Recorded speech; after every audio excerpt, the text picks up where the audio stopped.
sa mga nagsasabi na si Duterte ay inabuso. Ano siya inabuso? 30 mil ang pinatay niya eh.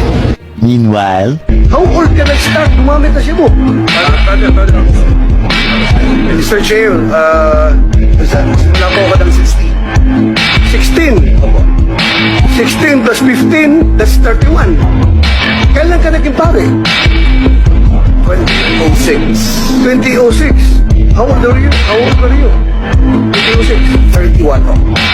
31. So meaning, nasa loob ka pa ng seminaryo, gumagamit ka na. Since concerned siya, kasiya niya yan, he should know it that justice must be served to this victim. So, responsibility nga ng police president, pero sila nag-imbestiga, he's provided. Otherwise, kung hindi siya tumulong para mapahal yung kaso na yan, halata ng ginagawa niya, puro propaganda. Nagpo-propaganda lang siya.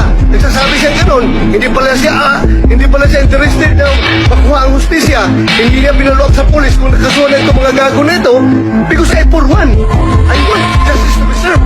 Lalo na yung mga inosente na pinatay. Dapat talaga, partner. Pinaluak ko sana yun. Napahin yung kaso.